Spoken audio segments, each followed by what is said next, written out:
उन्वान यह है मेरा कि जोहलाए अरब, फरमान रवाए अरब कैसे बने।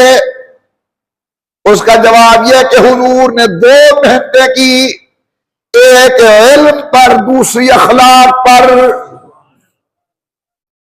तो ये कौन लोग हैं, कौन लोग हैं ये वो लोग हैं जो अपनी बेटियों को जिंदा दरगोर कर देते थे।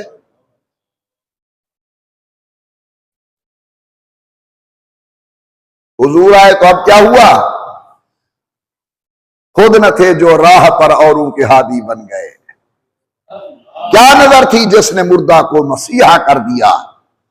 तालीम नबुव्वत का असर देखिए, जरा गौर करना इस गुजारिश की तरफ। ये वो कौम है जो अपनी सगी बेटियों को जिंदा दरगोर करती थी। हुजूर की तालीम और अखलाक की मेहनत का यह असर निकला कि हजरत जाफर शहीद हो गए। सुनना जरा कान खोलकर, हजरत जाफर की बेटी है, यतीम बच्ची है। कल जो कौम अपनी सगी बच्चियों को जिंदा दरगोर करती थी, आज उसी कौम के अफराद रसूलुल्लाह के पास आए बैठे हैं। एक कहता है ये यतीम बच्ची मेरी परवरिश में दे दो, दूसरा कहता है ये यतीम बच्ची मुझे दे दो, तीसरा कहता है ये यतीम बच्ची मुझे दे दो।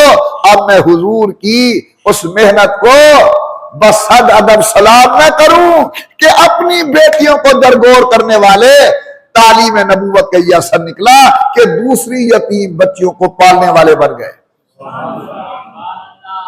कौन बैठा है हुजूर की खिदमत के अंदर, एक हजरत अली अल मुर्तज़ा बैठे हैं, हजरत ये बच्ची मुझे दे दो। दूसरे ज़ैद इब्न हारिसा बैठे हैं, हजरत ये बच्ची मुझे दे दो। उधर अब्दुल्ला बिन जाफर बैठे हैं, हजरत ये बच्ची मुझे दे दो।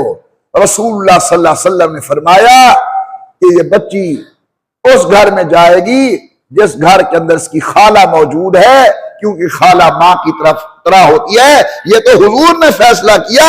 जो नुक्ता मैं समझाना चाहता हूं, कल अपनी बेटियों को दरगोर करने वाले मेहनत नबूवत का यह असर है कि दूसरे के यतीम बच्चों की परवरिश करने के लिए फिक्रमंद है।